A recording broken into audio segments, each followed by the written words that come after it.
how do you keep going when you don't have motivation? So I started a daily, weekday video challenge for July and August where I've committed to making a video every day, every weekday for 2 months as a way to practice getting better at making videos. So yesterday was my day one and I was so excited and, high on my plans and decisions, and so making a video was easy. And I got it done first thing. It was great. But you probably have experienced this yourself where day one is fine. It's day two where we usually end up either getting distracted or it's not as much fun anymore, or we don't really think we want to do this anymore.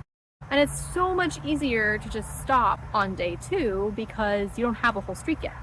You could just say, oh, I decided not to do it, because it's easier to change your mind on day two than it is to get a month into a 2-month challenge and then quit, because when things get aborted early on, it's just like, oh, that didn't take, versus I failed at doing this thing. So when I start anything, I always end up losing my motivation on day two. And I'm guessing that's an ADHD thing because our energy cycles are faster than most people's. And so maybe for other people, motivation is still high on day two and it takes them like a week to lose interest.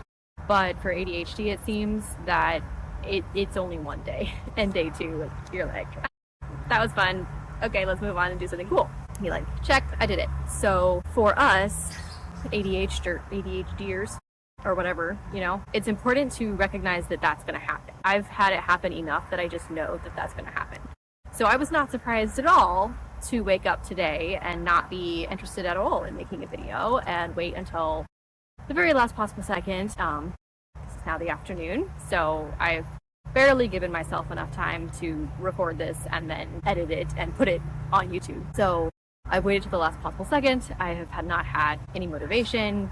I had a video idea that I was gonna do yesterday, but now I can't do it because I need to record outside because my husband is home. So it's a good thing that I decided on how I was gonna handle that if my husband was home. But the big thing that helps when you're trying to keep your motivation and to keep going even when you don't feel motivated anymore is there's this idea that you have to feel motivated to get things done, especially with ADHD. Like, it's not gonna happen if we don't feel like doing it. And to a certain extent, that's true. We prefer to have a lot of energy and motivation and to want to do things, otherwise it's not as much fun. But a secret of adulthood is that you don't have to be motivated to do something. You can just do something without feeling like it, and that doesn't mean that it's not going to be good. Like, I didn't feel like coming out to make a video. Hopefully it's going to be decent video, but I'm not going to do a terrible job at it. I'm not going to post a 2-second video and then call that good enough. Like, I'm actually trying to put some effort in. So you don't have to be motivated to do the thing. You can drag yourself through it kicking and screaming. You can slog through it. You can do the minimum viable option of a video. Like, you don't have to go all out, because if your energy isn't there, you're not going to be able to go all out. So I like to think of this, that old story, the tortoise and the hare. Everybody makes it sound like everybody's supposed to be tortoises. That you're supposed to be able to do a little bit every day, and like the hare is so irresponsible because he had so much energy and then he took a nap. So I feel like that's really unfair, especially to ADHD people, because we are hares. Our energy is very variable, and we're not going to be able to run miles at a time every single day. We're going to run and then we're going to take a nap. So in thinking about that parable and coming to the conclusion that most of the people who think everyone should be tortoises are neurotypicals, we neurodivergent people could benefit, I think, from what I'm calling the minimum viable dose. This is a term that's used it's in math. Minimum viable, or lowest common denominator, is the math term. But there's like the minimum viable product, minimum viable dose, like what Tim Ferriss talks about in working out. It's like the thing, the smallest possible increment that will still get you the result that you want. So for ADHD, I think it's very important to ride an energetic wave. If you have a lot of energy, don't limit yourself to the minimum. But it's important to set the minimum so infinitesimally small, anyway, that's the word, so small that you can still do it even if you have no energy at all. So whatever that like base unit is should be something that you can do even when you're depressed AF, can't concentrate, haven't brushed your teeth in 3 days. Like when you have the least amount of energy possible, you should still be able to accomplish this base unit. That counts. And then if you have the energy for more, by all means do more. But if you don't have the energy to do anything but the base level, that counts. So for me, with this video challenge, posting a video counts. Like I'm keeping an eye on the recording time because I want to get this up to 10 minutes.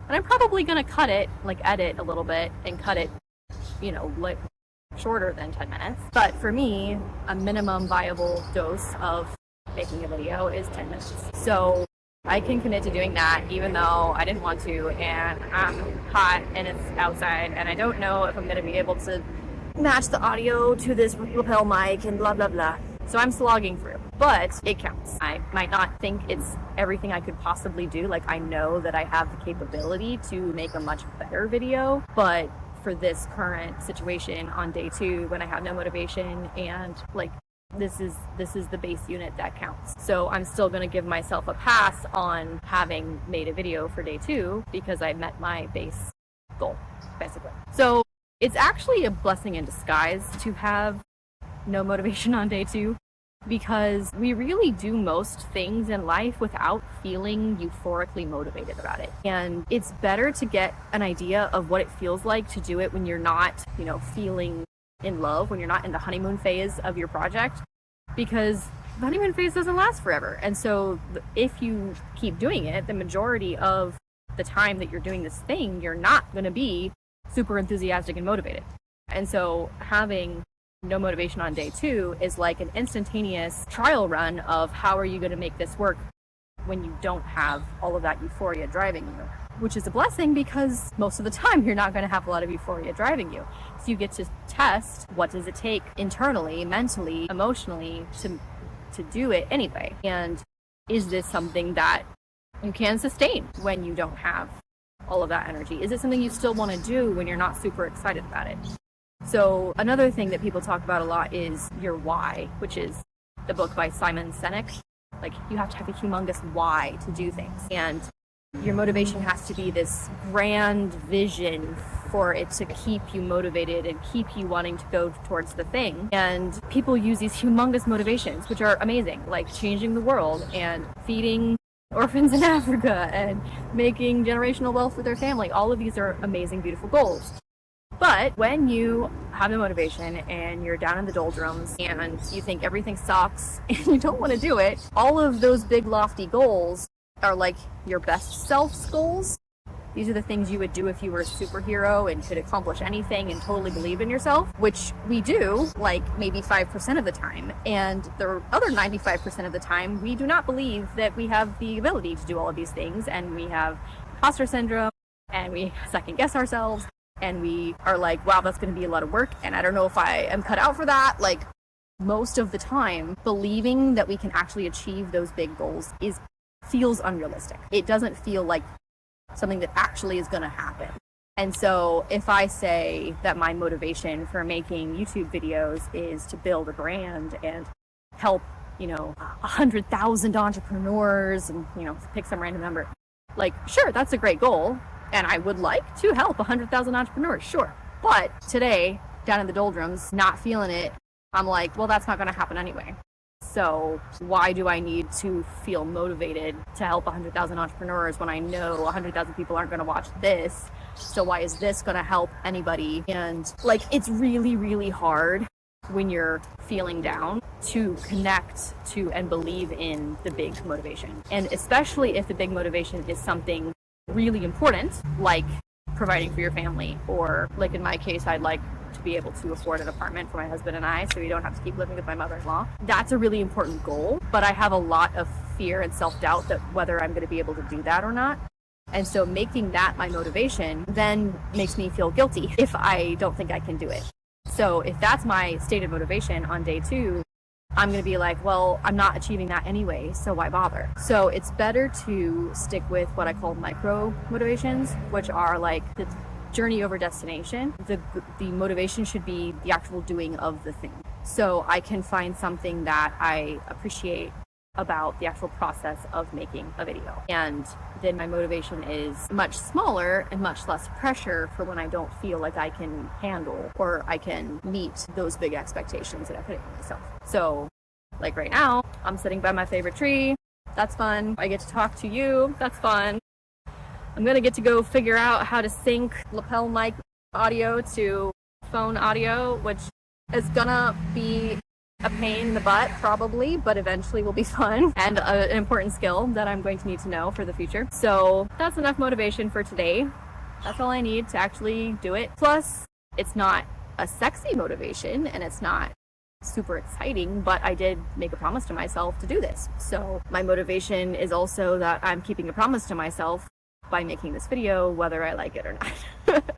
Whether I feel like it or not. So if you are going to start a thing, or if you have started a thing recently and you are in the day 2 doldrums, maybe try seeing it as a blessing in disguise, so you can actually figure out what it's going to take to do it regularly when you're not feeling euphoric about it, and see what micro motivations you can find that are not huge and life-changing and all this pressure and guilt-inducing when you feel like you're not going to make it anyway, so I bother.